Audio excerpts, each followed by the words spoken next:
Limit chapter चालू करते हैं। कैलकुलस का फर्स्ट चैप्टर है। इस चैप्टर में हम जो इम्पोर्टेंट चीज़ें हैं वो पहले देखेंगे। इसमें सबसे पहला पॉइंट आता है कि प्रॉपर्टीज़ ऑफ लिमिट है, जिसमें 6 प्रॉपर्टी दी गई है। कोई भी लिमिट को हम कैसे सोल्व आउट करेंगे उसकी ये बेसिक 6 प्रॉपर्टी है। पहली प्रॉपर्टी में दिया हुआ है कि c into f of x है, तो इसमें हम सी मतलब कोई कांस्टेंट वैल्यू है, limit x tends to a c into f of x है, तो सी हम को बाहर निकाल सकते हैं। फिर दूसरी property limit x tends to a f of x plus और माइनस जी ऑफ एक्स है, तो दोनों को हम सेपरेट लिख सकते हैं। ऐसे ही मल्टीप्लिकेशन में हो तो दोनों को हम मल्टीप्लिकेशन में सेपरेट लिख सकते हैं दोनों को। फिर ऐसे डिवीज़न में हो तो डिवीज़न में भी हम सेपरेट लिख सकते हैं, जिसमें ये इधर लिखा हुआ है लिमिट एक्स टेंस टू ये g of x does not equal to zero, मतलब जो डिनोमिनेटर है वो जीरो कभी नहीं हो सकता, क्योंकि अगर डिनोमिनेटर जीरो हुआ तो ये पूरा टर्म इनफाइनाइट बन जाएगा, जो कि पॉसिबल नहीं है, इसलिए यहाँ पर ये लिखा गया है। लेकिन हम याद रखना है कि डिवीज़न में हो तो हम उनमें सेपरेट ऐसे लिख सकते हैं। फिर अगर कोई कांस्टेंट वैल्यू की लिमिट निकालनी हो तो वो हमेशा कोई कांस्टेंट वैल्यू उसका आंसर बन जाएगी। अगर एक्स एन हो, अगर कोई लीनियर इक्वेशन हो या क्वाड्रेटिक इक्वेशन हो, तो उसका फिर आंसर ये लिमिट डायरेक्टली उसमें एक्स की जगह पर पुट कर देने की, ये को यहाँ एक्स की जगह पर पुट करने का, और ए ओ इंटू एन आएगा। ये 6 प्रॉपर्टीज़ है जो बेसिक है। पहली प्रॉपर्टी कांस्टेंट वैल्यू मल्टीप्लिकेशन में तो बाहर आ जाती है, प्लस और माइनस हो तो उसे सेपरेट लिख सकते हैं। अगर मल्टीप्लिकेशन हो तो उसे मल्टीप्लिकेशन को भी सेपरेट लिख सकते हैं। अगर डिवीज़न हो तो डिवीज़न को सेपरेट लिख सकते हैं। अगर कोई कांस्टेंट वैल्यू पे लिमिट डाली हुई हो तो कांस्टेंट वैल्यू उसका आंसर बन जाता है। और अगर कोई एक्स इंटू एन या एक्स इंटू एन कोई कांस्टेंट वैल्यू है, यहाँ पर 1 2 3, और एक्स कोई वेरिएबल है, तो अगर ऐसा कोई है तो उसमें हम डायरेक्टली लिमिट पुट कर देंगे, एक्स को ए की जगह पर पुट कर देंगे और ये और एन आंसर आ जाएगा, ए इंटू एन। आगे हम इसके कुछ एग्जांपल्स देखते हैं, जैसे कि इसमें x tends to -4 limit x tends to -4 5x square plus 8x -3 है। तो इसमें क्या किया है कि डायरेक्टली -4 को इसमें पुट कर दिया है। इसमें -4 डायरेक्टली पुट कर दो ना, तो 5 -4 रेस टू स्क्वायर, -4 का स्क्वायर 16 होता है, 16 इंटू 5 होता है, फिर 80 होता है, फिर 8 इंटू -4 होता है 32 होता है, फिर -3। जैसे कि यहाँ पर ये फॉर्मूलाज लगाई गई है, जैसे कि लिमिट है, इसको सेपरेट किया जा रहा है, दोनों एडिशन में और सब्ट्रैक्शन में, तो एडिशन वाला सेपरेट हो गया, फिर ये सब्ट्रैक्शन वाला सेपरेट हो रहा है, तो इसमें फिर लिमिट लगाई जा रही है। लेकिन हम डायरेक्टली भी -4 इसमें पुट कर देंगे एक्स की जगह पर, तो हमें जो आंसर मिलेगा वो हमारा लास्ट आंसर हो जाएगा। इसमें भी यही करना है कि मल्टीप्लिकेशन ऊपर दिया गया है तो मल्टीप्लिकेशन सेपरेट हो जाएगा और डिवीजन्स भी सेपरेट हो जाएगा, उसका अलग से लिमिट आ जाएगा। ये थर्ड वाला क्वेश्चन, इसमें एक्स स्क्वायर -9 दिया हुआ है, तो इसको हम क्या लिख सकते हैं, तो कि एक्स -3 इंटू एक्स प्लस 3, जिसमें फॉर्मूला ये लग रही है a square minus b square equal to a plus b, और इंटू ए माइनस बी, ये वाली फॉर्मूला लग रही हो, और नीचे में एक्स -3 है तो दोनों कट जाएगा एक्स -3। फिर हम इसके अंदर फॉर्मूला लगा देंगे। लिमिट में हमेशा एक चीज़ याद रखनी है कि जब भी हम लिमिट पुट करें वो आंसर इनफाइनाइट नहीं आना चाहिए। अगर आंसर इनफाइनाइट आ रहा है तो हमें और उसे सोल्व करना पड़ेगा। जैसे कि इसमें देखिए, आप यहाँ पर डायरेक्टली 3 पुट नहीं कर सकते कि लिमिट 3 पुट कर देता हूँ, नहीं, क्योंकि लिमिट 3 पुट करने पर 9 - 9 0 आ रहा है, और इधर 3 पुट करने पर 0 आ रहा है, जिससे डिनोमिनेटर 0 मतलब पूरा आंसर इनफाइनाइट बन रहा है, जो कोई एक फाइनाइट वैल्यू नहीं है। तो इसे हमें और सोल्व करना पड़ेगा, जिससे हमें आगे पता चलता है कि अब इसे और सोल्व करने की ज़रूरत है। तो हमने क्या किया, ऊपर फॉर्मूला लगाई एक्स -3 और एक्स प्लस 3 बन गया, जिससे एक्स -3 जो हमारा प्रॉब्लम थी वो कट हो गई है। तो अब बचा क्या, तो कि एक्स प्लस 3। अब इसके अंदर हम 3 पुट कर सकते हैं एक्स की जगह पर, और जिससे हमारा आंसर बन गया 6, जो कि हमारा लास्ट आंसर बचा है। ऐसे ये बहुत सारे क्वेश्चन है, जिसमें इस क्वेश्चन में भी जो न्यूमरेटर में दिया गया है एक्स स्क्वायर -3x प्लस 2, इसको क्वाड्रेटिक इक्वेशन दिया गया है, जिसको हम सॉर्ट आउट करके हम आंसर निकालेंगे तो 1/4 आएगा। और इसको एक्स स्क्वायर -4 को हम क्या लिख सकते हैं, तो x -2 x plus into x plus 2, जिससे एक्स -2 100% कट ही जा रहा होगा, क्योंकि इधर -2 पुट करेंगे तो 2 - 2 0 होगा, जिससे पूरा इन्फिनिट बन रहा है, तो एक्स -2 ऊपर और नीचे कट हो जाएगा, जिससे फिर उससे सिंप्लीफाई करेंगे 1/4 आंसर आ जाएगा। ऐसे अंडर रूट वाले क्वेश्चन में क्या करेंगे, तो कि इसमें हम डायरेक्टली 0 पुट नहीं कर सकते, क्योंकि डिनोमिनेटर में एक्स स्क्वायर है, तो under root x square plus 4, इसको हम a square minus b square की इसमें फॉर्मूला नहीं लगा सकते। जब भी अंडर रूट वाले क्वेश्चन आएंगे तो हम उसमें एक प्रोसेस करेंगे जिसे रेशनलाइजेशन कहा जाता है, जिसे गुजराती में करणी कहा जाता है, करणी, और रेशनलाइजेशन प्रोसेस कहा जाता है इंग्लिश में। तो रेशनलाइजेशन में क्या होता है कि इधर देखिए under root x square plus 4 minus 2 है, तो इसको मल्टीप्लाई करेंगे under root x square plus 4 plus 2 divide by under root x square plus 4 plus 2, +2, इन दोनों को न्यूमरेटर और डिनोमिनेटर में मल्टीप्लाई करेंगे, जिससे फिर उसे यहाँ पर सिंप्लीफाई करेंगे तो 1/4 आंसर आएगा, जिसका सॉल्यूशन अभी मैं आपको दिखाता हूँ। This one is the solution of this question, limit √x² +4 वाला, कि जिसमें रेशनलाइजेशन किया गया है। रेशनलाइजेशन में देखिए यहाँ प्लस है, माइनस हो तो यहाँ पर प्लस और प्लस वाले से मल्टीप्लाई और डिवाइड करने का, जिससे आगे इसमें न्यूमरेटर में फॉर्मूला लगेगी वो a² - b² वाली, जिसमें इन दोनों टर्म से ये एक टर्म बनेगा जिसमें 4 कैंसिल हो रहा है, फिर x² बचेगा, x² कट हो जाएगा, फिर इसमें हम 0 पुट कर देंगे तो आंसर हमारा आ जाएगा 1/4। इसी तरह के एक सिंथेटिक मेथड वाला क्वेश्चन है 6 नंबर का। ये 6 वाला मेथड जो अभी हमने बताया कि 6 वाला क्वेश्चन है, उसमें rationalisation method synthetic method use की गई है, जिसमें अगर हम x², जैसे यहाँ ऊपर x² - 3x + 2 है, ऐसी कोई अगर क्वाड्रेटिक इक्वेशन दी गई हो तो हम उसे सॉर्ट आउट करके x की वैल्यू फाइंड कर सकते हैं। लेकिन अगर क्यूबिक इक्वेशन दी गई हो तो उसके लिए एक रेशनलाइजेशन सिंथेटिक मेथड करके एक मेथड आती है जिसे हम यूज़ करना होगा। इसे हम सिंपली x² + 2x + 1 लिख सकते हैं। फिर ये कट जाएगा ऊपर और नीचे, और यहाँ पर इसे सॉर्ट आउट करने के लिए एक मेथड होती है जो मैं अभी बताता हूँ।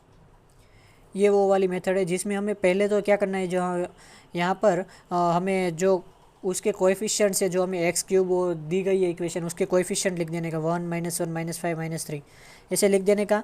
उसके एग्जैक्ट नीचे यहाँ पर 0 लिखना है, और फिर इन दोनों का एडिशन करके यहाँ लिखना है।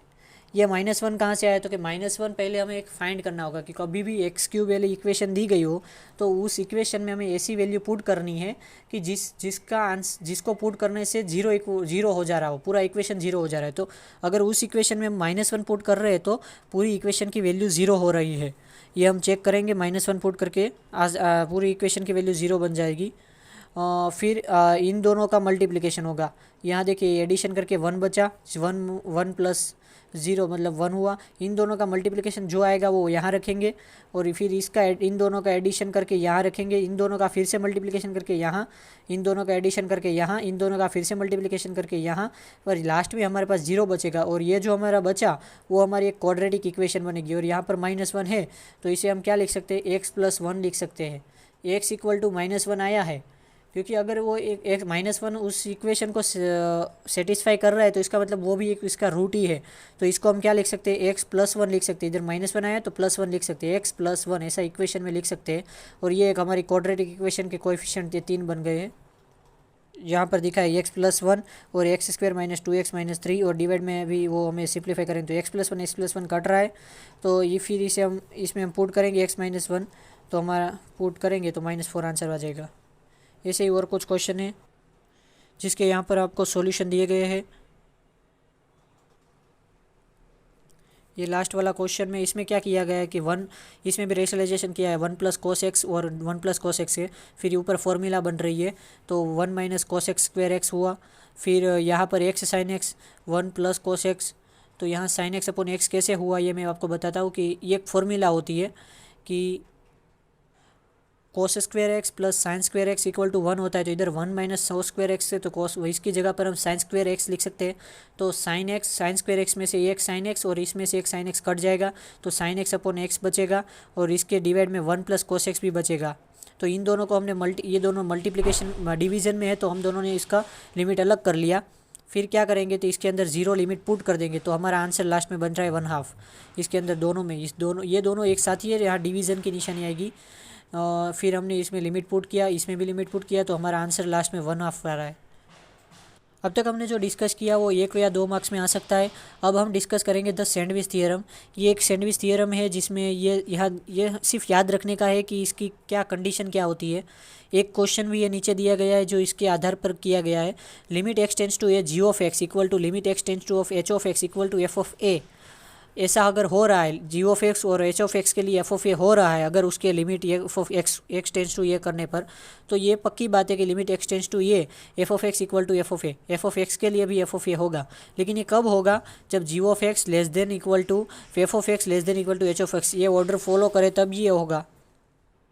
अगर ये ऑर्डर फॉलो करता है ये वाला, तभी ये कंडीशन हमें अप्लाई करनी है कि अगर इन दोनों के लिए हम सीधा क्वेश्चन पे जाते हैं। क्वेश्चन में ये दिखा गया कि limit x tends to 0 x² * sin 1/x, तो we know that the sine x minus one, इसकी लिमिट जो होती है वो ऐसा हम लिख सकते हैं कि -1 less than equal to sine 1/x इन लेस देन इक्वल टू 1, क्योंकि यहाँ साइन 1/x, तो ये हमें पता है कि साइन की अंदर कोई भी वैल्यू डालो वो आंसर हमेशा -1 और 1 से मिल के ही देगी, क्योंकि वो उसकी वो रेंज है। तो हम इसको x² से मल्टीप्लाई करेंगे तो दोनों तरफ x² मल्टीप्लाई होगा। फिर हम क्या करेंगे, तो लिमिट अप्लाई कर रहे हैं। देखिए यहाँ पर लिमिट अप्लाई हो रही है, limit x tends to 0 x², यहाँ पर लिमिट अप्लाई हो रही है। तो अगर हम इसको 0 x की जगह पर 0 पुट करें तो आंसर 0 आ रहा है, और अगर हम यहाँ पर लिमिट अप्लाई कर रहे हैं तो भी आंसर हमारा 0 आ रहा है। तो इन दोनों के लिए ये इसके साथ आप रिलेट कर सकते हैं कि g(x) की जगह पर यहाँ -x² है, h(x) की जगह पर यहाँ पर x² है, ऐसा हम रिलेट कर सकते हैं। और इस पूरी की जगह पर f(x) है। तो अगर इसके लिए आंसर 0 आ रहा है, इसके लिए आंसर 0 आ रहा है, तो ये पक्की बात कि इसके लिए भी आंसर 0 आएगा। तो इस हिसाब से ये क्वेश्चन सोल्व होगा कि सैंडविच थ्योरम इस हिसाब से कोई क्वेश्चन में लग जाता है। तो आपको देखना है कि मतलब इस वाले क्वेश्चन में लग गया जहाँ पर साइन कोस टेन ऐसा कुछ अगर आ जाता है ट्रिग्नोमेट्री, तब जाके सैंडविच थ्योरम का भी यूज़ होता है। ये वाली कंडीशन याद रखना है। इसके साथ हमने रिलेट किया गया है कि देखिए लिमिट x टेंस टू ये g(x) को अगर f(a) आंसर आ रहा है, f(a) कोई भी कॉन्स्टेंट वैल्यू है, और लिमिट x टेंस टू ये h(x) का भी f(a) आंसर आ रहा है। f(a) कोई भी 2, 3, 4 ऐसा कोई भी 1/2, 1/3 कोई भी कॉन्स्टेंट वैल्यू है, ये कोई फंक्शन नहीं है। तो ये पक्की बात है कि बीच वाले जो फंक्शन है उसके लिए भी वही आंसर बनेगा। जैसे कि अब यहाँ पर देख रहे हैं इन दोनों के लिए अगर 0 आंसर आ रहा है, 0 कहाँ से आंसर आ रहा है, तो कि हमने देखा कि इसके अंदर हमें क्या, देखिए यहाँ पर हमने पहले साइन 1/x निकाला, फिर उसको x² से मल्टीप्लाई किया, फिर अब लिमिट लगाई। तो ये वैल्यू हमें यहाँ से मिल रही है कि लिमिट इसमें पुट करनी, क्योंकि हमें क्वेश्चन चाहिए तो उसका फिर आंसर लिमिट यहाँ पुट की, और x टेंस टू 0 x की जगह पर 0 पुट करने से हमें आंसर मिला।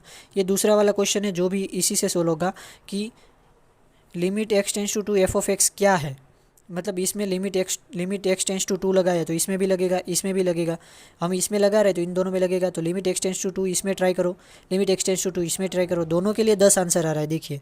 तो फिर ये पक्की बात है कि limit x tends to f(x) भी 10 ही होगा। ये सब बेसिक क्वेश्चन है ये वाला, कि इसमें पूछा जो गया है वो तीनों में अप्लाई करके देखो। इन दोनों के लिए अगर ये आ रहा है तो सैंडविच थ्योरम के रूल के आधार पर इसके लिए भी वही आएगा। ये उसका आगे का सोल्यूशन है। ये हमारा थर्ड टॉपिक है कि लिमिट एट इन्फिनिटी क्या होता है। लिमिट एट इन्फिनिटी ये कोई ऐसे टॉपिक है नहीं, बस हमें याद रखना है कि जब भी क्वेश्चन में limit x tends to infinite आए तब इस क्वेश्चन ये टॉपिक लगता है limit at infinity. Third topic है हमारा, पहला क्या हमने बेसिक्स देखा, सेकंड क्या कि तो हमने सैंडविच थ्योरम देखा, अब थर्ड ये लिमिट एट इन्फिनिटी। इसमें क्या है कि देखिए इन्फिनिट इसमें पुट कर रहे हैं तो पूरा आंसर इन्फिनिट हो रहा है। तो इसमें क्या करना है कि यहाँ पर मैंने लिखा है कि कोई भी मान लो कि यहाँ पर ऐसी इक्वेशन दी गई है, नीचे भी इक्वेशन दी गई है, तो अंश मतलब न्यूमरेटर और डिनोमिनेटर दोनों में से हमें मैक्सिमम x² है, इसमें तो x² है तो उसे हमें कॉमन निकालना है और दोनों में से कट कर देना। जैसे यहाँ पर x² कॉमन निकाला पूरे में से, यहाँ पर 3x² में से x², इधर -x है तो 1/x बन जाएगा, क्योंकि ऊपर से x² कॉमन जाएगा। अगर ये x² अंदर मल्टीप्लाई करते तो वापस -x आ जाएगा। इसी में से ऐसे इसमें से कॉमन निकाला, फिर पूरे डिनोमिनेटर में से दोनों में से कट दिया। अब फिर हमें लिमिट सीधा अप्लाई कर देनी है, तो जिससे आंसर हमारा आ जाएगा। आंसर हमारा क्या होगा कि 3/5 हमारा जो x² अगर दोनों सेम है, अगर यहाँ पर सेम है तो 3/5 हमारा आंसर बन जाएगा। ये हम डायरेक्टली बता सकते हैं। जैसे कि इस क्वेश्चन में इसमें x³ है नीचे और ऊपर x² है, तो क्या करना कि जो हाईएस्ट पावर हो उसे कॉमन निकाल लेना। जैसे कि अगर यहाँ पर x³ हाईएस्ट है तो हम x³ निकाल लेंगे। अगर यहाँ पर दोनों सेम थी इसलिए हमने x² निकाला। अगर डिनोमिनेटर में x⁴ होता तो x⁴ हम कॉमन निकाल लेते हैं, और न्यूमरेटर में से भी डिनोमिनेटर में जो हाईएस्ट पावर हो उसे कॉमन निकालना है। ऐसा नहीं है कि डिनोमिनेटर में, न्यूमरेटर में भी अगर हाईएस्ट पावर है x⁵ न्यूमरेटर में है और नीचे x⁵ ही है, इस केस में हम नहीं निकाल सकते, क्योंकि हमें इस टॉपिक में हमें सिर्फ इतना याद रखना है कि डिनोमिनेटर में से हाईएस्ट पावर हमें निकालनी है जितनी भी निकाल सके। क्योंकि अगर हम न्यूमरेटर में से हाईएस्ट पावर निकालेंगे, मान लो कि इधर x⁵ है और न्यूमरेटर में, और इधर x² है, तो हम x⁵ निकालेंगे तो क्या होगा 2/x³ होगा। 2/x³ जब लिमिट पुट करेंगे तो ये 0 बन जाएगा, ये पूरा 0 बन जाएगा। मतलब डिनोमिनेटर 0 हो तो मतलब पूरा का आंसर इन्फाइनाइट बन जाएगा, जो कि हमें नहीं चाहिए। तो इसलिए हमें याद रखना है कि जब भी इन्फाइनाइट वाले क्वेश्चन आए तो डिनोमिनेटर में से हाईएस्ट पावर निकालना है जितना भी निकल सके। अगर यहाँ पर x² है, उधर ऊपर x³ है तो x² कॉमन निकाल लेना है। ये आगे के कुछ क्वेश्चन है, जो ये वाला क्वेश्चन है उसमें हमने क्या किया है कि x equal to 1/t put कर दिया है, तो जिससे ये आंसर बन गया है हमारा। और फिर हमने डायरेक्टली लिमिट पुट कर दी है। इसमें भी एक्स स्क्वायर कॉमन निकाला गया क्योंकि इन्फाइनाइट लिमिट है। इसमें भी क्या किया है तो कि एक्स स्क्वायर से डिवाइड किया है दोनों में,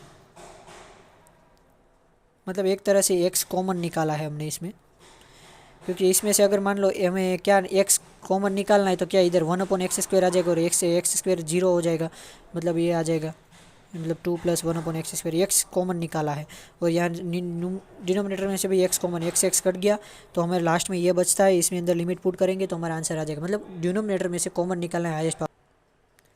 ये वाला एक क्वेश्चन है जो इसमें मोड दिया हुआ है, तो मोड का हम कैसे इसमें कंसेप्ट काम करेगा कि अगर x ग्रेटर देन -2 है तो हम ये मिलेगा, x -2 से कम है तो ये मिलेगा, और x इक्वल टू -2 है तो ये वैल्यू, जो कि एक फंक्शन है जिसमें अगर ये x क्या है उसके ऊपर डिपेंड करता है कि कौन सा फंक्शन काम करेगा। तो इसमें ये क्वेश्चन दिया गया कि limit x tends to 2 x tends to -2 f(x) हमें फाइंड करना है। तो कैसे करेंगे, तो कि हम पहले क्या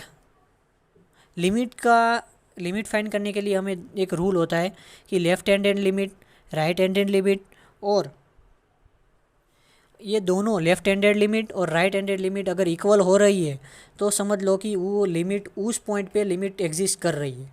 कंटिन्यूटी में क्या होता है कि left handed limit, right handed limit और उसके खुद की मतलब क्या, इधर x इक्वल टू -2 है ना, वो उसके खुद की है, ये उसके लेफ्ट हैंडेड लिमिट, ये उसकी राइट हैंडेड लिमिट है ऊपर वाली, ये लेफ्ट हैंडेड लिमिट है और ये खुद की, अगर ये तीनों इक्वल हो रही है तीनों के लिए तो कंटिन्यूस है -2 पे, क्योंकि इधर -2 बात कर रहे हैं हम इस पर। और अगर सिर्फ हमें ये और ये दोनों इक्वल है तो इसका मतलब ये कि लिमिट एग्जिस्ट कर रही है। अगर डज नॉट इक्वल टू आ रहा है तो एग्जिस्ट नहीं कर रही है। जैसे इधर इक्वल आ रहा है तो इसका मतलब एग्जिस्ट कर रही है। तो हम ये कैसे पता करेंगे, जैसे कि इधर देखिए पहले -2 के लिए फाइंड किया, इधर -2 पॉजिटिव लिखा है, पॉजिटिव मतलब -2 से थोड़ा सा बड़ा, तो -2 से थोड़ा सा बड़ा के लिए f(x) क्या है तो कि ये mod x/x, तो mod x/x लिखा। अब हमें मोड हटाना है तो -2 हमें यहाँ क्या लिखा है कि -2 से बड़ा, -2 से अगर थोड़ा सा बड़ा ले तो क्या आएगा, -1.9 आएगा, तो वो तो माइनस है। तो मोड का क्या होता है कि माइनस को पॉजिटिव कर देता है, वो माइनस है तो पॉजिटिव कर देता है। तो हमें अगर इस मोड को हटाना है, क्योंकि हमें यहाँ यूज़ नहीं करना है, मोड की हमें कोई ज़रूरत नहीं है, तो हम क्या करेंगे आगे एक माइनस साइन लगा देंगे। क्यों माइनस लगाया, लेकिन यहाँ मोड हट चुका है, मोड हटाने पर हमें माइनस साइन क्यों लगा दिए, क्योंकि हमें इधर -x आएगा ये हमें पता चल चुका है, -1.9 समथिंग ही आएगा, तो हमने पहले से माइनस लगा दिया, तो उस मोड का काम भी हो गया कि प्लस करना था, इसलिए यहाँ माइनस लगा दिया, तो माइनस माइनस प्लस हो जाएगा ना। x की जगह पर -1.9 लिखेंगे तो माइनस माइनस प्लस होकर 1.9 बचेगा, जो मोड का काम हो गया है। तो मोड का काम हो गया तो मोड हटा दिया, फिर x कट के -1 आंसर आ रहा है इधर। फिर -2 से छोटा उसके ऊपर f(x) क्या आएगा तो कि x+1, जो कि यहाँ पर -2 से छोटा, तो x+1 आया, तो x की जगह पर -2, इसमें तो मोड है नहीं तो -2 डायरेक्टली पुट कर दिया, -2 यहाँ पर -2 माइनस लिखा है, फिर भी हम -2 पुट करेंगे, -2 पुट किया, -1 दोनों के लिए सेम आ रहा है तो लिमिट एग्जिस्ट कर रही है। लेकिन यही केस हम 0 के केस में नहीं लगा सकते, क्यों, क्योंकि 0 से थोड़ा बड़ा मतलब क्या 0.1, जो कि पॉजिटिव है तो उसमें माइनस लगाने की ज़रूरत ही नहीं है। मोड हटने के बाद इधर मोड हमें भी हटाना है, ऊपर भी मोड हटाना था, नीचे भी, यहाँ भी मोड हटाना है, लेकिन यहाँ पर 0 पॉजिटिव है। 0 पॉजिटिव का मतलब क्या होता है कि 0.1 समथिंग, थोड़ा सा ही बड़ा, 0 पॉजिटिव का मतलब थोड़ा सा, 0 से थोड़ा बड़ा, तो इसमें क्या आएगा 0.1, तो मोड की ज़रूरत ही नहीं है, आगे माइनस की भी ज़रूरत नहीं है, x करके 1 बचा। जबकि हम उससे छोटा लेंगे, 0 से थोड़ा सा छोटा, मतलब क्या आया, 0 से थोड़ा छोटा मतलब -0.1 आया, तो उसमें तो माइनस आ रहा है, -0.1, तो मोड जब हटाएंगे तो आगे माइनस लगेगा, इसलिए यहाँ पर एग्जिस्ट नहीं कर रही है। और ऐसे हम 2/5 को हम पहले देख लेंगे कि क्या कौन सी वैल्यू आ रही है। आई थिंक 0.4 जैसी आ रही है, तो 0.4 जैसी आ रही है, तो 0.4 से थोड़ा सा बड़ा तो 0.5, 0.4 से थोड़ा सा छोटा तो 0.3, तो दोनों के लिए पॉजिटिव ही हो रहा है, तो इसमें मोड हटेगा लेकिन x ही बचेगा, माइनस आगे नहीं लगेगा, इसीलिए यहाँ पर माइनस नहीं लगाया है। ये दूसरा क्वेश्चन है जिसका सॉल्यूशन यहाँ पर दिया गया, ये उसका फर्दर आगे का सॉल्यूशन है। कि जिसमें हमें पूछा जाए, देखिए इसमें डायरेक्टली पूछा x does not equal to 1, x equal to 1। तो हम क्या करेंगे, ये लिमिट एक्स टेंड्स टू, हमें लिमिट फाइंड करनी है कि इसकी, ये पूछ रहा है कि लिमिट एग्जिस्ट कर रही है कि नहीं कर रही है 1 पे।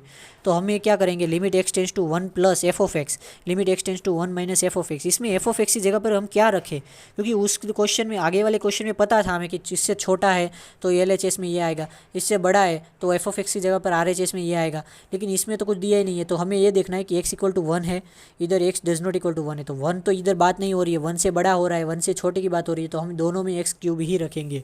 दोनों में एक्स क्यूब रखेंगे तो सीधी सी बात है, दोनों सेम ही आंसर देंगे, सेम ही आंसर देंगे तो लिमिट एग्जिस्ट कर रहा है। फिर जैसे मैंने बताया था कि आगे का टॉपिक एक आ रहा है कंटिन्यूटी, हमारा फोर्थ टॉपिक है। कंटिन्यूटी में क्या होता है कि हम खुद का एल एच एस और आर एच एस तीनों का सेम होना चाहिए।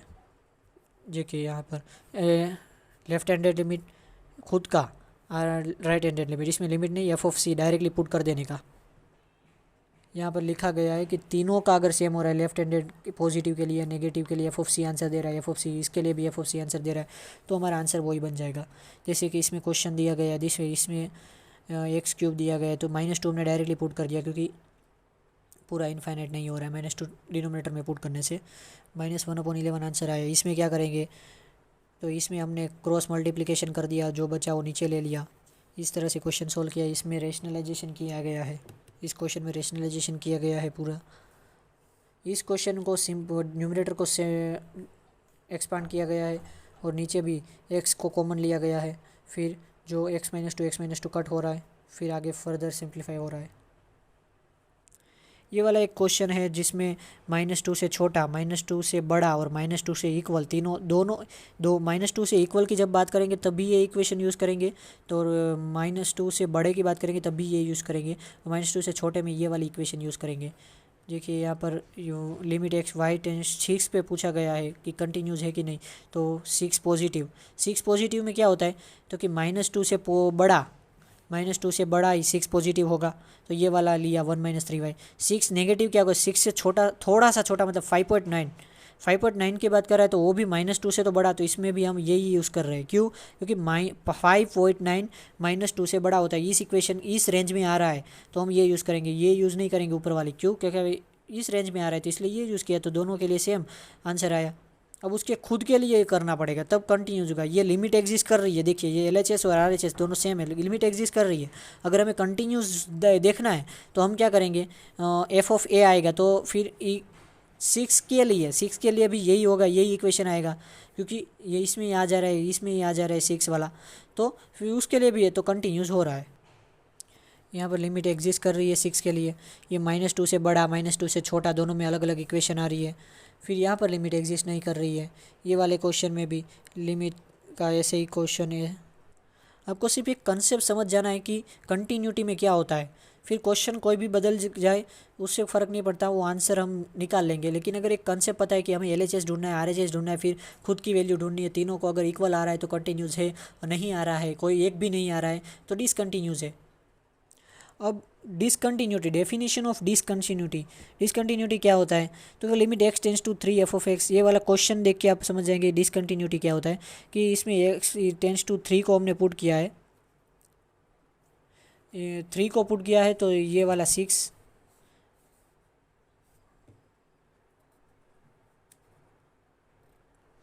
इस क्वेश्चन में हमें सीधे से दिख रहा है कि देखिए अगर हम एल एच एस लेंगे 3 से थोड़ा सा बड़ा तो हम यही इक्वेशन लेने वाले हैं, 3 से छोटा लेंगे तो भी यही इक्वेशन लेंगे, क्योंकि x does not equal to 3 लिखा है, इसमें कोई >0 और <3 नहीं दिए गए, तो हमें पता है यही आएगा। तो इसलिए हमने यहाँ पर एक ही इक्वेशन ली है कि जिसमें हम 3 लिखा है, 3 प्लस और 3 माइनस नहीं लिखा है, तो इसके लिए जो आंसर आया 6 आया।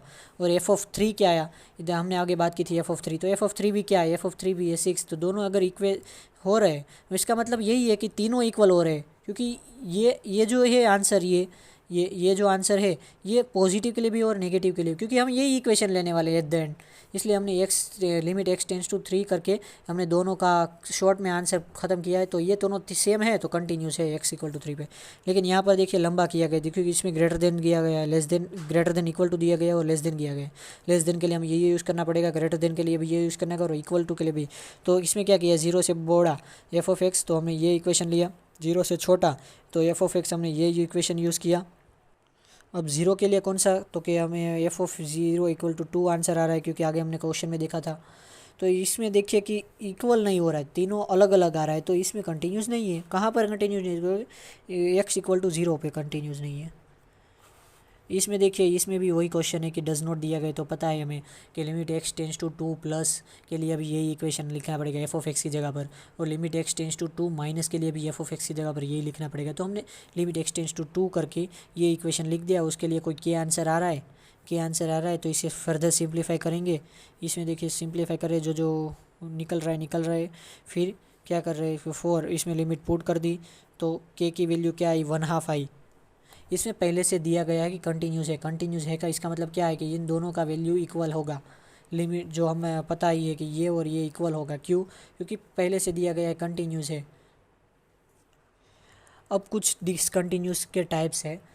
इसमें मैं एक बात बता दूं कि एक में ये सब पढ़ने की कोई ज़रूरत नहीं है, मैं एक शॉर्टकट बता देता हूँ कि ये कहना क्या चाहते हैं। अगर रिमूवेबल की बात है तो ये limit x tends to a plus वाला जो पार्ट है ये, और limit x tends to a minus वाला पार्ट है, इन दोनों की वैल्यू सेम आएगी एफ ऑफ एक्स वाला, और does not equal to f of a क्या इक्वल नहीं आएगा।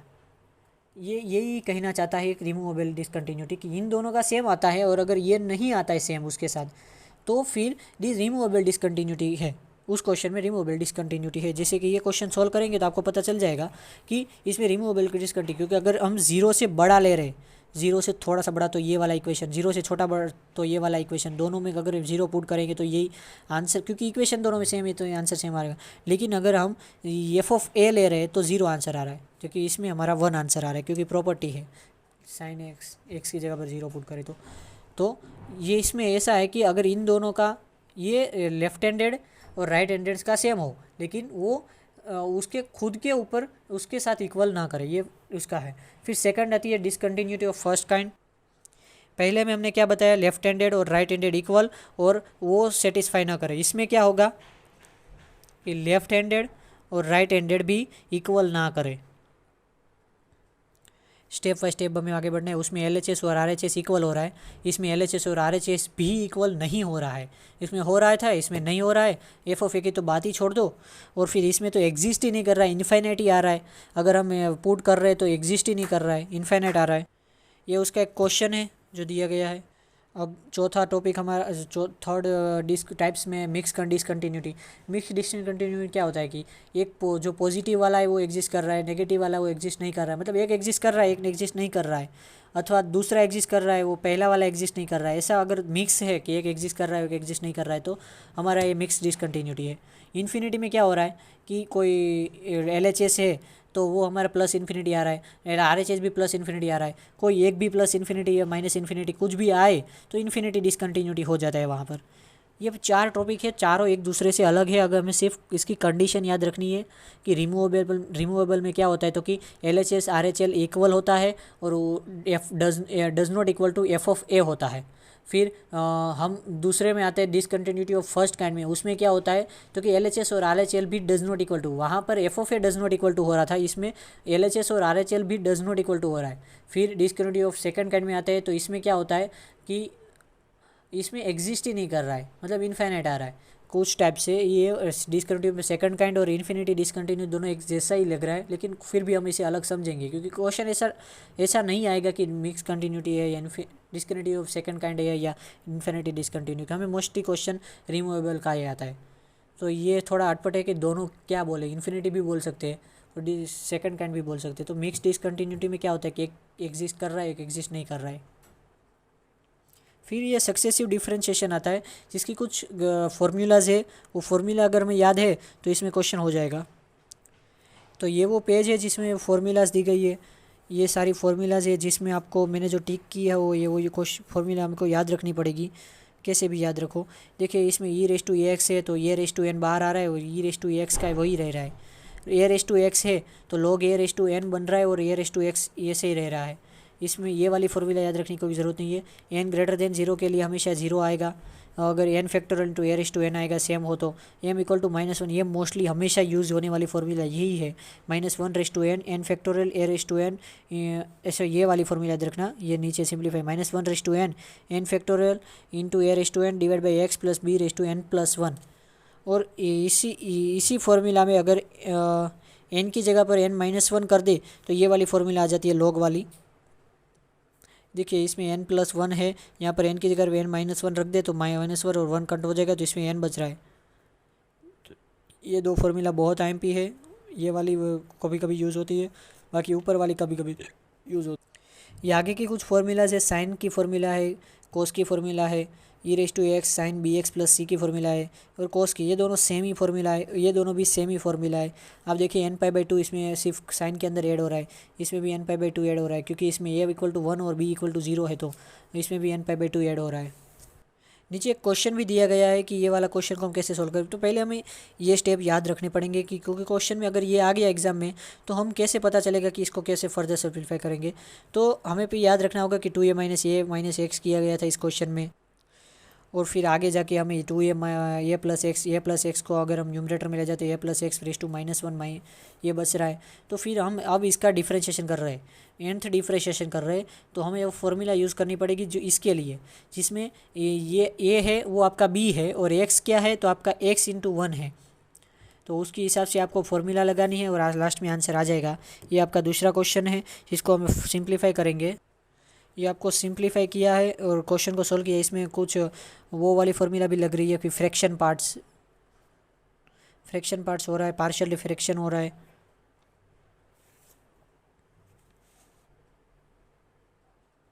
अब हम अगर आगे का टॉपिक आ रहा है तो कोई लेबिनियस थ्योरम आ रहा है।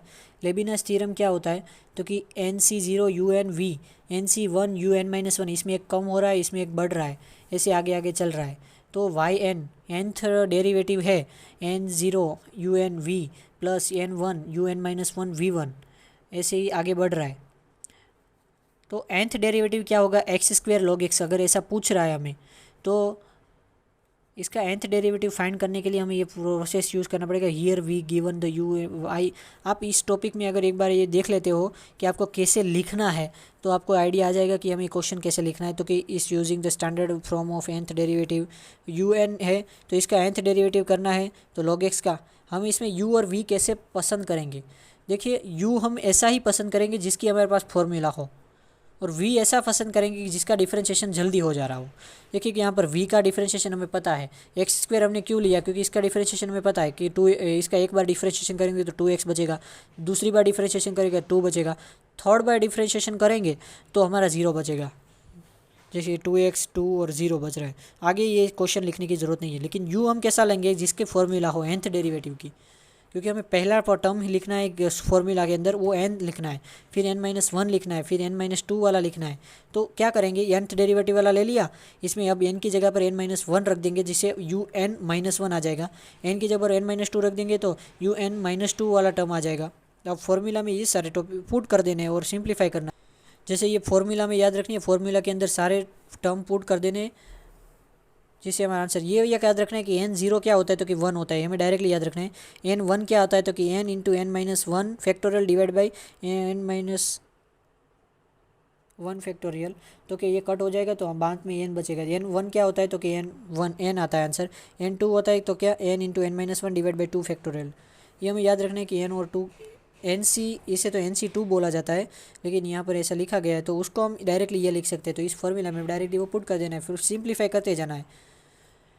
फिर अगर ऐसा टर्म बच रहा है देखिए लास्ट में, तो इसमें याद रखना है कि लास्ट वाला जो टर्म होता है ना कि -1/n-1 n-3, लास्ट वाला n-3 फैक्टोरियल, तो वही सामान्य निकालने का, सब में से वही सामान्य निकलेगा। ये लास्ट वाला पूरा टर्म x⁻n-2 वही सामान्य निकलेगा सब में से, n-3 फैक्टोरियल सब में से सामान्य निकलेगा, n-1 ऐसे सब में से सामान्य निकलेगा। सिंप्लीफाई बच के ये बचेगा। देखिए n-3 फैक्टोरियल, हमें पता नहीं चलता कि क्या कॉमन निकाले, क्योंकि लास्ट वाला जो टर्म होता है ना उसमें जो फैक्टोरियल होता है वही सब में से कॉमन निकलेगा। तो यहाँ पर n-2 डिफरेंस डिनोमिनेटर में बच रहा है, ऊपर n-3 फैक्टोरियल बच रहा है, और ये सिंप्लीफाई फॉर्म और ये आपका आंसर है। ऐसे कुछ और क्वेश्चन और आंसर है,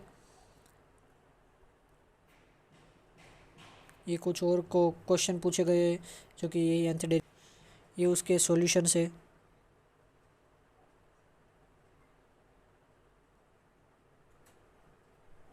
ये वाला एक क्वेश्चन है जो यहाँ पर मैंने शॉर्ट किया हुआ है, पूरा लिखा गया है। फिर हमारे 3 फॉर्म थियरम आते हैं कि रोलिस थियरम आता है, लाग्रांजेस थियरम आता है। रोलिस थियरम में हम क्या करेंगे, एफ ऑफ एक्स कंटिन्यूस होना चाहिए। तो हम कंटिन्यूस और डिफरेंशिएबल ये दोनों तो हम हर किसी में लिख ही देंगे, हमें कुछ प्रूव करने की ज़रूरत नहीं है, ये दोनों प्रूव होते ही है। कंटिन्यूस है ऐसा लिख देने का और डिफरेंशिएबल है ऐसा लिख देने का, पर कहाँ पर, यहाँ पर क्लोज ब्रैकेट होना चाहिए तो जब कंटिन्यूस लिखे तब, और यहाँ पर ओपन ब्रैकेट ऐसे ऐसे ब्रैकेट होना चाहिए जब हम डिफरेंशिएबल की बात करें। तो एफ ऑफ ए और एफ ऑफ बी हमें फाइंड करना है, एफ ऑफ ए फाइंड करना है, एफ ऑफ बी फाइंड करना है, और उसको लिखने का कि f of a equal to f of b हो रहा है, इसलिए रोलिस थ्योरम की ऑल कंडीशन सेटिस्फाई हो रही है, जिसकी वजह से then therefore exist at least one point c belongs to a comma b, जिसकी वजह से क्या हो रहा है तो कि f dash of c equal to 0 हो रहा है, f dash of c equal to 0 हो रहा है। तो इस तरह से हम लिखेंगे। इसका एक मैं आपको दिखाता हूँ कि ये तीनों आपको लिखने कैसे।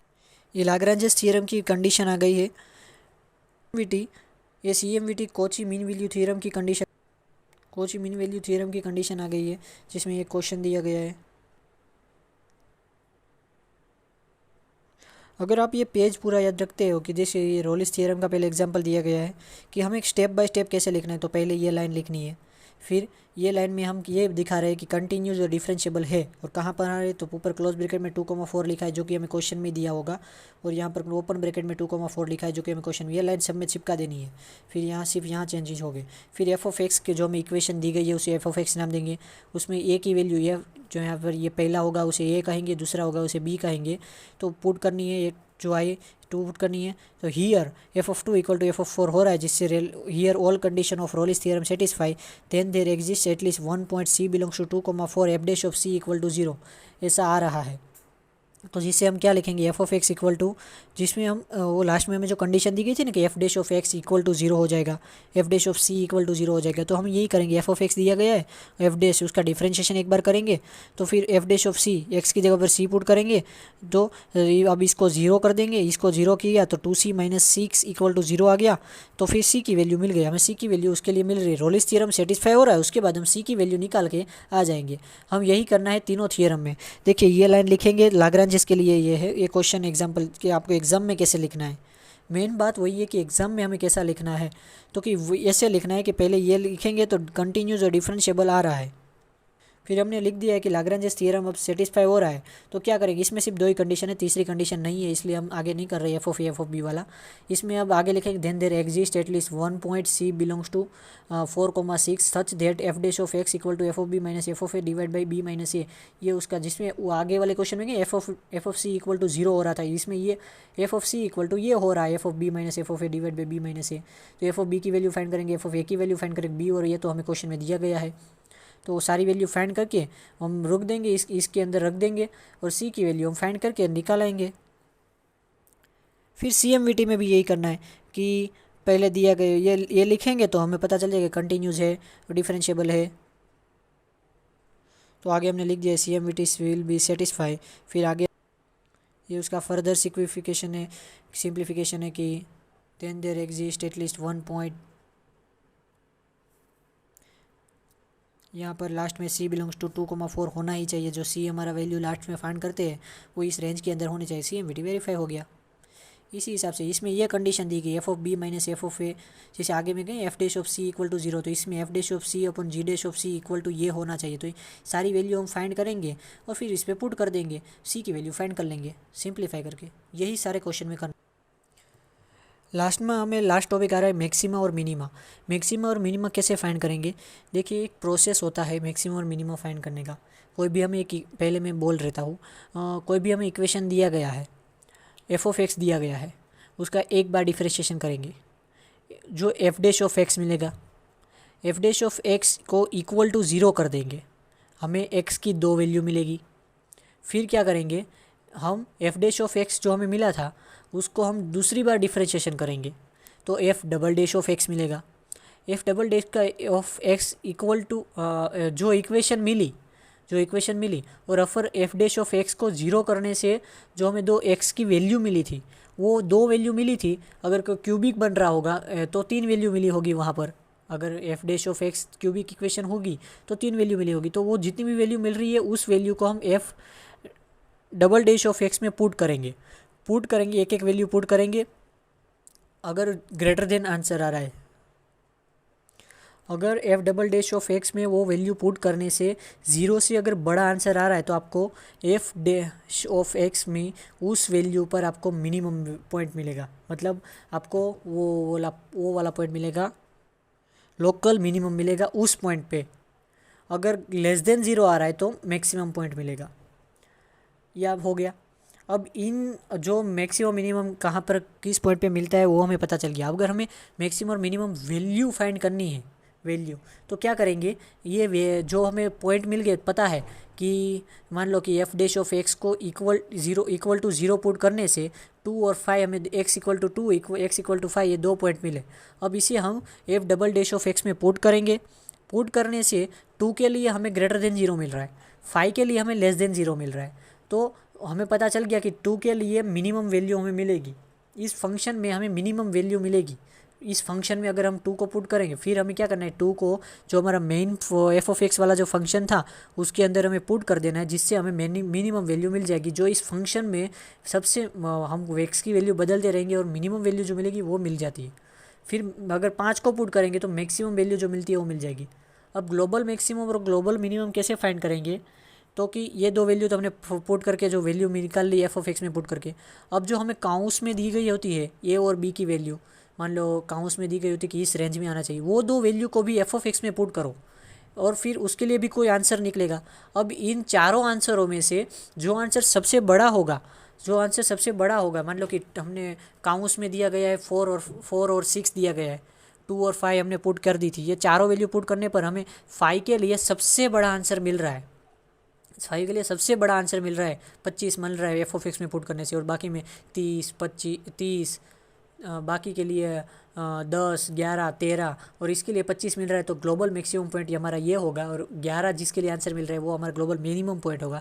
इस तरह से ये स्टेप बाय स्टेप काम करता है मैक्सिमम और मिनिमम।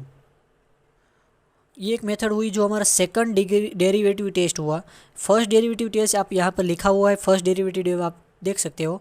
फर्स्ट डेरिवेटिव टेस्ट में क्या होता है कि एफ डैश के आधार पर ही हम बता सकते हैं कि क्या होगा, एफ डबल डैश हमें करना ही नहीं है, लेकिन जो रियल मेथड है हमारी एफ डबल डैश वाली है वही हमें करनी है।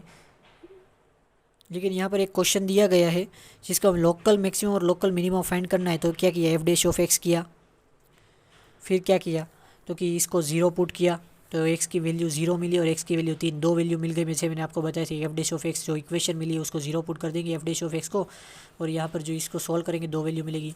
अब क्या करना है कि इसमें क्या किया गया है कि ये फर्स्ट डेरिवेटिव टेस्ट है, मैंने जो इससे पहले बताई वो सेकंड डेरिवेटिव टेस्ट थी, वो आपको आगे उसका एग्जांपल दिखाता हूँ। इसमें क्या करेंगे, देखिए दो वैल्यू मिल गई। अब क्या करना है कि अब इसके 4 विभाजन देखिए, 3 मिला और 2 मिला, 0 मिला, तो 4 भाग पड़ेंगे, -∞ टू 0, 0 टू 3 और 3 टू इन्फाइनाइट। ये 4 पॉइंट मिल गए जी, -∞ टू 0, 0 थी 3 और 3 से इन्फाइनाइट। ऐसे हमने कैसे निकाला कि ये 2 पॉइंट मिला, इसके आधार पर हम ये 3 पॉइंट निकाल सकते हैं। तो अब क्या करना है कि ये इस इंटरवल में हम कोई भी वैल्यू फाइंड लेकर इस एफ डैश ऑफ एक्स में पुट करना है। अगर F dash of x greater than 0 आ रहा है, अगर ये ग्रेटर देन 0 आ रहा है तो हमें ये फंक्शन इसमें ग्रेटर देन 0 आंसर आ रहा है। फिर ये वाली इस इंटरवल में कोई वैल्यू जैसे कि 0 से 3 के बीच में तो 1 वैल्यू 1 है तो 1 इस पर पुट किया, लेस देन 0 आ रहा है। फिर इसके लिए अगर हम इस इंटरवल में कोई वैल्यू पुट करें तो इसके लिए हमें आंसर ग्रेटर देन 0 आ रहा है। तो हम क्या करेंगे, जब पॉजिटिव से नेगेटिव, देखिए यहाँ -∞ टू 0, 0 टू 3, 3 टू इन्फाइनाइट, ऐसे हम लिख देंगे। फिर यहाँ पर ग्रेटर देन 0 आ रहा है, इसके लिए लेस देन 0 आ रहा है, इसके लिए फिर से ग्रेटर देन 0। जब पॉजिटिव, ग्रेटर देन 0 मतलब पॉजिटिव, लेस देन 0 मतलब नेगेटिव, पॉजिटिव से नेगेटिव हो रहा है, जब आंसर पॉजिटिव से नेगेटिव हो रहा है और उसके बीच में जो कॉमन पॉइंट है मतलब यहाँ पर 0 है, तो पॉजिटिव से नेगेटिव हो रहा है, तब हमें 0 पर कौन सा पॉइंट मिलेगा, तो कि लोकल मैक्सिमम मिलेगा। याद कैसे रखना है कि पॉजिटिव से नेगेटिव, पॉजिटिव मतलब पहले पैसा था हमारे पास, फिर हमारे पास पैसा नहीं है, पहले तो पैसा था मतलब वो अमीर आदमी हुआ, अमीर आदमी मतलब लोकल मैक्सिमम, उसकी पहचान बड़ी होगी, लोकल मैक्सिमम है। अगर नेगेटिव से पॉजिटिव है तो लोकल मिनिमम मतलब पैसा नहीं है, मतलब उसकी पहचान नहीं है, तो पहचान नहीं है इसका मतलब लोकल मिनिमम मिलेगा। यहाँ पर देखिए नेगेटिव से पॉजिटिव जा रहा है तो 1 पे 3 पर हमें कौन सा मिलेगा, तो लोकल मिनिमम नेगेटिव से पॉजिटिव लोकल मिनिमम मिलता है, और पॉजिटिव से नेगेटिव में लोकल मैक्सिमम मिलता है। ऐसी ये हमारा जो हमने पूछा है कि सेकंड डेरिवेटिव क्या करते हैं, तो कि इसमें देखिए दिखाया हुआ है कि एफ डैश ऑफ एक्स को ज़ीरो किया, फिर ये एक मेथड हो गई। फिर F double dash of x को लेस देन ज़ीरो आया सी की वैल्यू पुट करने पर तो लोकल मैक्सिमम, अगर ग्रेटर देन ज़ीरो आए तो लोकल मिनिमम, और फिर इसके ज़ीरो अगर फेल हो रहा है, देखिए ये वाला पहले हमें यही मेथड करनी है। अगर ये वाला फेल हो रहा है तो हम वो वाली मेथड करेंगे, जो फर्स्ट वाली मेथड हमें सेकंड फर्स्ट डेरिवेटिव दी गई है वो हम बाद में करेंगे, अगर ये वाली मेथड नहीं काम कर रही है तो। नीचे एक क्वेश्चन दिया गया है जिसका ये सॉल्यूशन है। एफ डैश ऑफ सी को ज़ीरो किया गया, सी की वैल्यू मिल गई। एफ डबल डैश ऑफ हुआ तो इसके अंदर सी की वैल्यू दोनों बारी बारी से पुट की गई। ये लेस देन ज़ीरो हुआ तो इसके लिए लोकल मैक्सिमम मिलेगा, ये ग्रेटर देन ज़ीरो हो तो इसके लिए लोकल मिनिमम मिलेगा। फिर इन दोनों वैल्यू को हम जो हमारा पहले वाला एफ ऑफ एक्स था उसके अंदर पुट कर रहे तो ये हमारा लोकल मैक्सिमम वैल्यू आ गया, लोकल मिनिमम वैल्यू आ गया। फिर अब एक्सट्रीम पॉइंट पूछा है, लोकल एक्सट्रीम पॉइंट पूछा है, मतलब इधर लोकल मैक्सिमम और लोकल मिनिमम जो मिले वो पॉइंट फाइंड करने का है। लोकल एक्सट्रीमम पूछा, अगर ग्लोबल एक्सट्रीमम पूछा तो ग्लोबल मिनिमम और ग्लोबल मैक्सिमम की बात कर रहा है। ये दूसरा वाला क्वेश्चन है, ये थर्ड वाला क्वेश्चन है जिसे हमने ये क्वेश्चन सॉल्व किया हुआ है, और यहीं पे हमारा ये चैप्टर समाप्त होता है।